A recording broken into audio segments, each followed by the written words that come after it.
Better Booty Month 2, Day 2. In Day 2, I am doing these exercises for 3 sets for a total number of reps of 81 constant tension knee banded weighted glute bridges, 60 frog reverse hypers, 36 side lying hip raises, always a good time, 60 knee banded cha-chas, and that exercise I found out from Brett Contreras, the glute guy. I don't know if he's the man who named that exercise, but there it is. And then 9 20-second holds of glute squeezes. So done in 3 sets, like I said, and I'm gonna have a yoga finisher. So that's Day 2. Constant tension knee banded weighted glute bridges. For this, you want your band just above your knees. It works just as a standard glute bridge would work, except you are going to have weight. You want to choose smaller weight plates if you're putting weight on your bar. If you're not using like an Olympic one that's already about 45 pounds. If you're going to add any weight, you want to put small plates on there so that you have the full range of motion.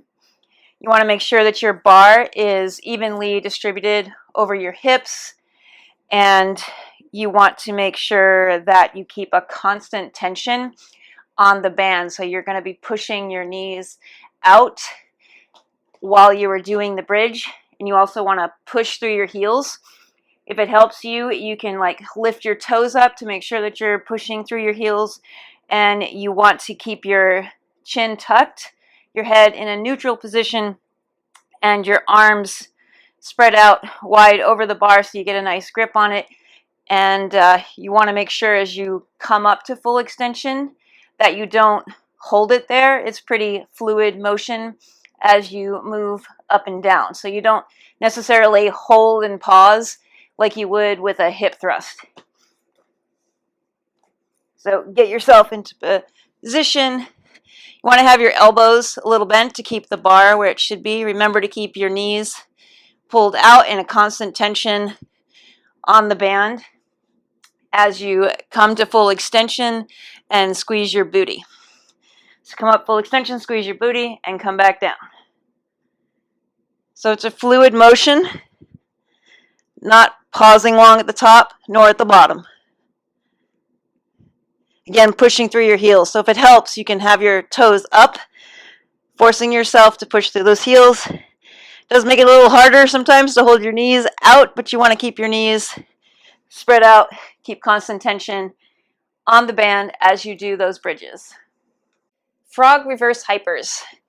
For this, you are going to need a bench. You want to place your abdomen at the end of the bench. You're going to keep your back neutral as you can. You're going to bend your knees and put your heels together.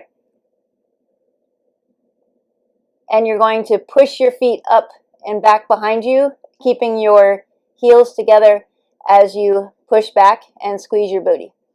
So you're going to push back, squeeze your booty. You're keeping your heels together and back down. Come up and squeeze and back down.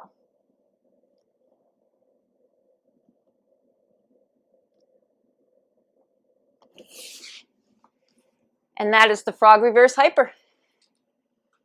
Side lying hip raises. For these, you can do them on your hand or you can be on your elbow. You want your legs to be at about a 45-degree angle, so they're not like 90 degrees, 45 degrees. Put one hand on your hip, and what you're going to do is you're pushing off of your bottom leg, bringing this top leg out to full abduction as you bring your inner hip to full extension.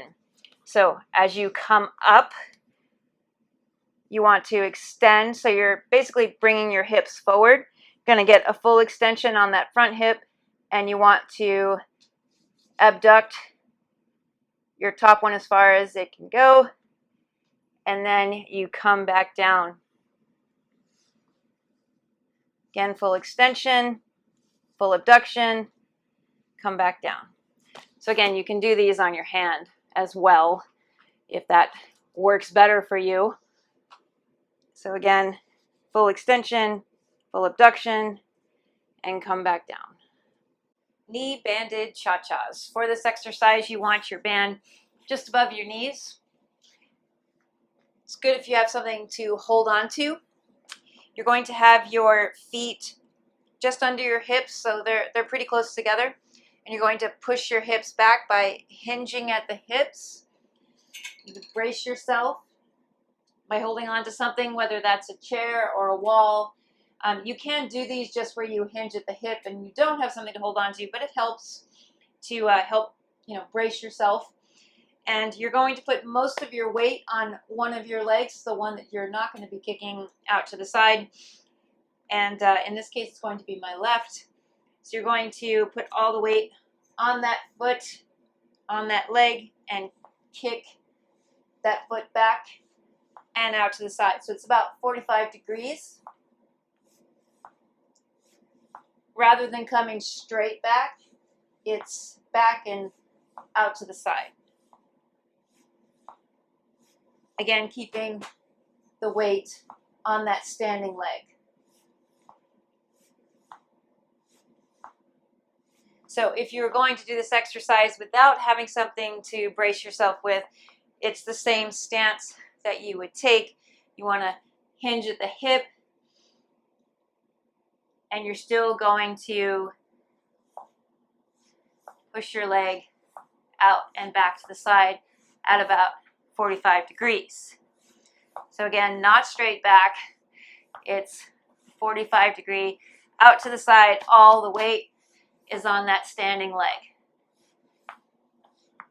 So you do all one side and then the other, or you can cha-cha back and forth if you so choose. That would be up to you. Standing glute squeeze. For this exercise, you're going to want to have your toes either pointing straight forward, or you can have them out to the side. You can experiment with your feet placement a little bit to where you feel the most glute activation, whatever works best for you. But generally, you have your feet about shoulder width apart, toes facing forward, or again, like I said, out to the side. You're going to clench your fists and bend your elbows. You're going to keep your chin tucked, and you're going to squeeze your glutes and hold for 20 seconds. So as you do that squeeze and hold, you're basically having a posterior tilt. So you're going to tuck your tailbone and squeeze your glutes and hold that for 20 seconds. So you should feel a full extension in your hip as well as the squeeze in your glutes.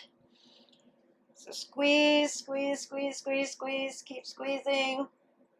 And you'd hold that for 20 seconds. I'm not timing this, but you would hold it for 20 seconds.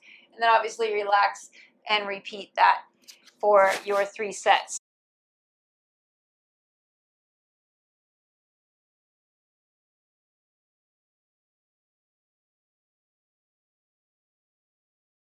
Better Booty Month 2, Day 4.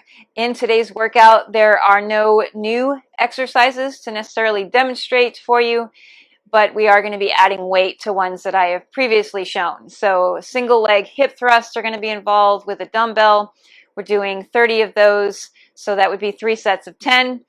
I have 270 banded seated hip abductions, which can sound like a lot, but there's 3 different types that I'm going to do depending on how you're seated. So there's going to be 30 reps of each of these types. So I'll be sitting up straight, I'll be leaning forward for 30, and then leaning back for 30 for 3 sets. And then 60 dumbbell frog pumps. So the exact same thing as a frog pump, except now I'm going to have a 20-pound dumbbell on my hips as I am doing those pumps. And 3 20 seconds, so that's how you get the 60 seconds of the RKC plank, and 60 side lying extra range hip abductions. Again, that would be per leg. And going to finish up with some yoga. So that's day 4.